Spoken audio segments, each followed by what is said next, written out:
Well, I think if we define family, we want to be inclusive of different types of families. Mm-hmm. So, and I think, not to be too philosophical, but I think families can take a lot of different shapes and forms.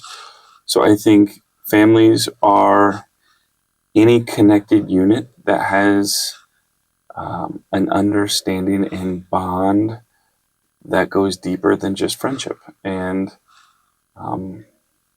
there's something about families that I think that should transcend. Like you've got the biological family unit, which shares DNA that does all of these kind of things. So you've in one regard, you have this unit over here. Mm-hmm. But I think there's many people that would say, I was born to a person that I do not feel connected to as my family, Mm-hmm. right? Adoption, these kind of things, or just abuse. Mm-hmm. And then you have this other unit here that is a family, and we use this as a sense of like your family of friends or a church family or something like that, which is a bond that goes deeper than just the friendship connection. It is a relationship that is giving and receiving, and when done really well, I think is helpful and holy and beautiful in a way that transcends sometimes our definitions. Mm-hmm. The ancients used different words for love, and they would talk about brotherly love, right? Which is a type of love that you have for your friends. And then they have a type of love that is romantic in love. Then they have a familial love. And so I think it's hard to define that, because I tell my friends that I love them and I genuinely feel love, but I have a different type of love for my children that goes to more of a sacrificial type of love. And so I think with love, we can negotiate within ourselves what our commitment is, but it's the symbiosis of an emotion and a commitment for another person and for and for another thing that goes beyond just a regular type of connection. And then when you have like romantic love, right, it's even more than that, because you have your connection there that is deeper, in a bond that is deeper than a regular friendship or connection. But then you have this attraction and romantic kind of connection. So I think love can be defined in many ways, but I think it has to be a bond that's built in a deeper way and in a more committed way than just a regular connection with a neighbor or a gentle friend. Yeah.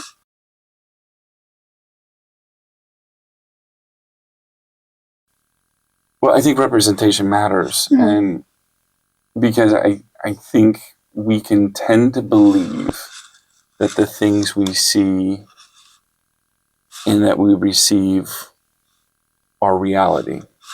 And so if we only see a type of person, for instance, like me, a cisgendered white male who has a lot of influence in a community, then we can tend to believe, or consciously or subconsciously, that leadership should look like me, right? Because I am in a position of authority. And so that's what we get comfortable with. That's what we become our norms, even when we don't even think about it, right? This happens subconsciously a lot of times.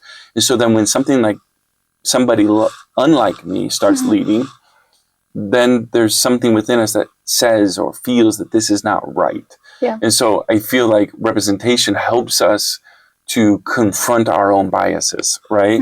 And it's important for every group to, especially in a country like ours, right? We proclaim that we are a representative democracy where everyone should get a vote and everyone should get a voice.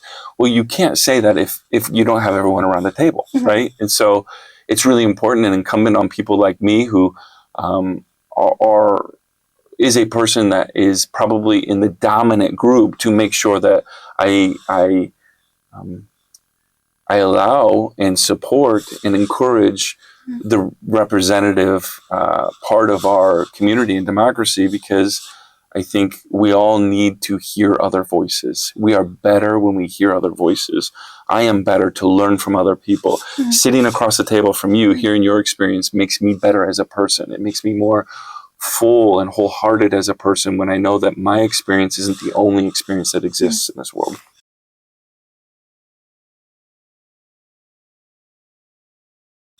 Yeah, I mean, we live in an area that was a purple area that is slowly becoming more red. And I think oftentimes what happens in media, in news, is you see words becoming cudgels, they become weapons. And so what happens, because manipulation and fear is an incredibly powerful tool for those in authority to get you or I to do what they want us to do. Yeah. And so if you use a word like diversity, or let's say years ago it was social justice, or all different kinds of things, and you connect that to your viewer or to your listener or to the person on your authority, if you connect that to a bad thing, then what you're doing is it's almost Pavlovian. When somebody, a pastor or a leader, says those things and acknowledges those things, you immediately, without thinking, without processing, without your rational self, you immediately connect that to something bad. And so what's happened with like diversity and inclusion, because so many people are afraid of losing authority, they're afraid of losing power, they're afraid of a world that they don't understand or know, right? Where they're not the dominant person. Yeah. So what they've done is they've connected that thing to something bad. And they've connected that thing to something harmful about the future.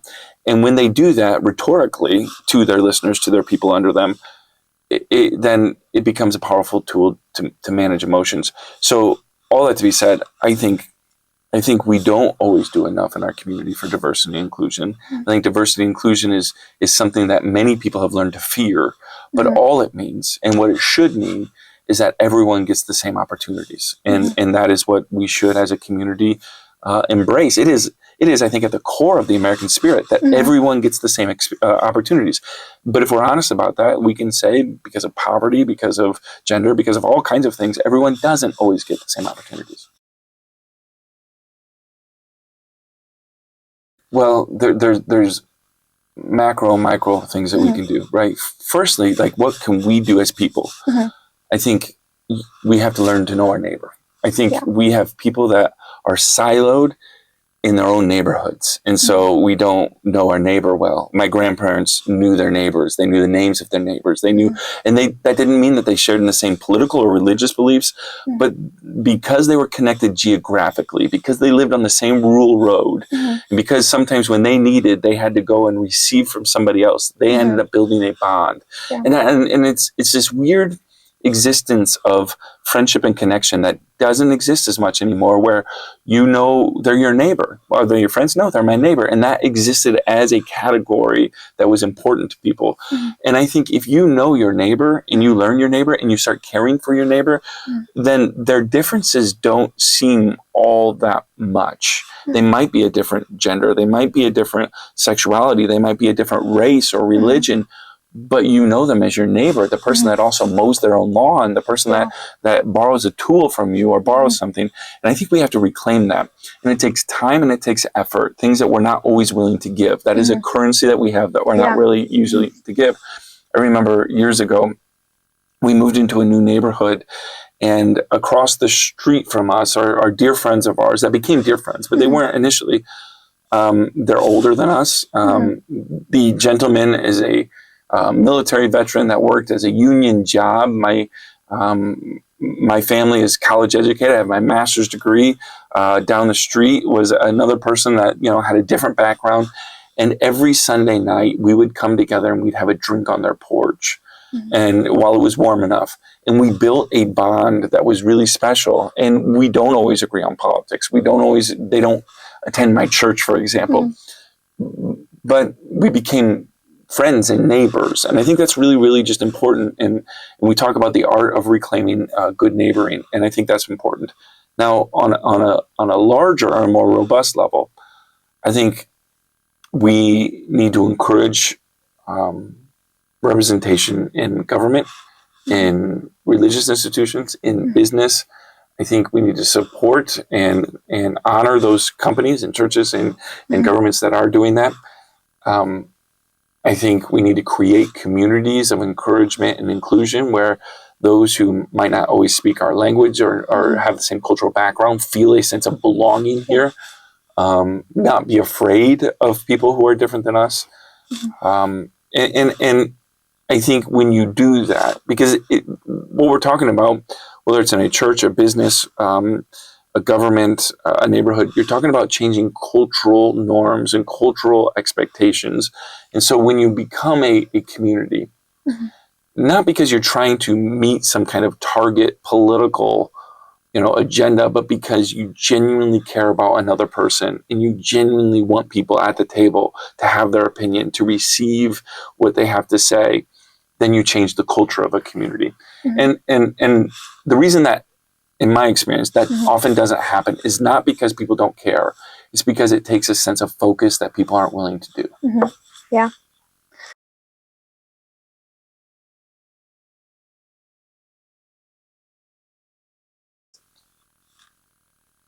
So I start my theology with this idea that God is love, and that any love that is a love given and received in a non-harmful way, in a non-abusive way, is holy. It's good. And obviously, we're having conversations and we're negotiating things right now that 100 or 200 or 300 years or 1,000 years ago in religion and faith didn't know how or wasn't willing to talk about. And we know more about ourselves. We know more about our biology. We know more about our emotional, mental health than we ever did before. And so in my theology, I support anybody that loves well. And you don't have to be in my religion. You don't have to have the same cultural background. You don't have to have the same sexual preferences. And so I start there, that love is good and being loved is good, and finding somebody to love and give love and receive love to is good, because I think we're all craving that very thing, to find someone to love well and be loved well in return. And there's many relationships we have in our lives where that doesn't happen. And when we find that, it's holy and good and beautiful. And so I start there. And I understand and I respect that there's a lot of churches that will disagree with me, and they have a more maybe precise, they want to define it in a way that typically only includes where they're at in life. I just don't think that's the love of God.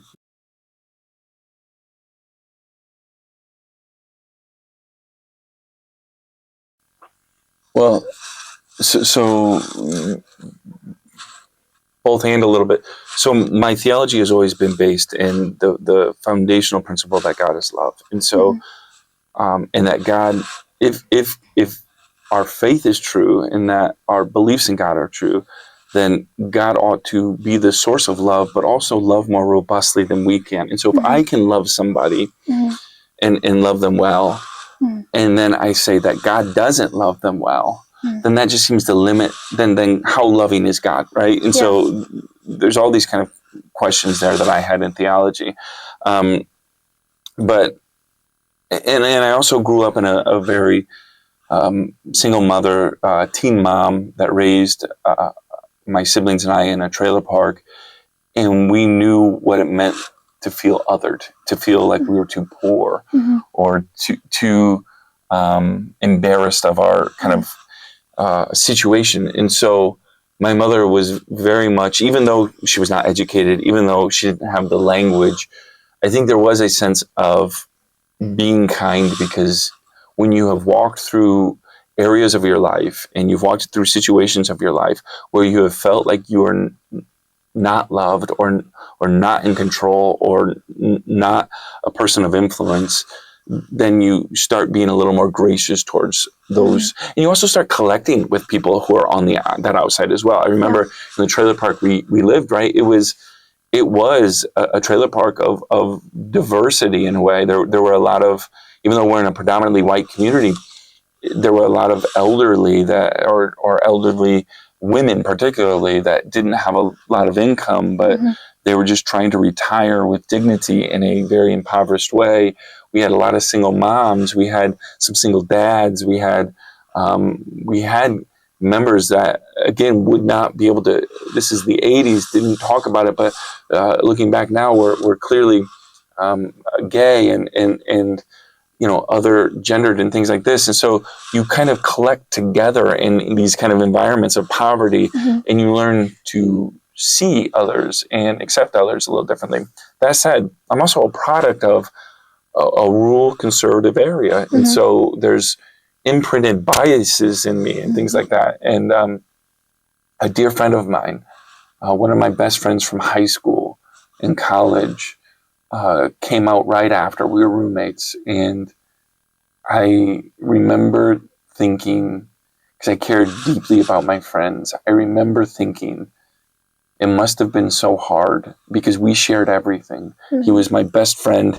We were in garage bands together. We went to a conservative Christian school together. We shared everything with each other. And I remember thinking how hard it must have been for him to not be able to share that with me. And I wanted to make sure that moving forward, regardless of your theology, that I would be a person that welcomes people's deep parts of them that they need to share with others without judgment, without any kind of condemnation, because more importantly than a belief about, I think, if anybody, right, you might be on another side of your the idea of acceptance and affirmation in sexuality. You might be on the other side, but I think more importantly than that is all of us have a calling in faith to love others well. And in order to love others well, people have to feel safe and secure in your bond and relationship. And so I just wanted to make sure that we were people that, regardless of your theology, people feel safe and secure and committed, even if they have a different political or cultural or sexuality than you. And so I believe, regardless of where you are at in your theology on same gender marriage or whatever, your default position should be love. It just should be. That is the default position of the scriptures. That is the witness of the church in the beginning. That is the calling of Christ on people's lives.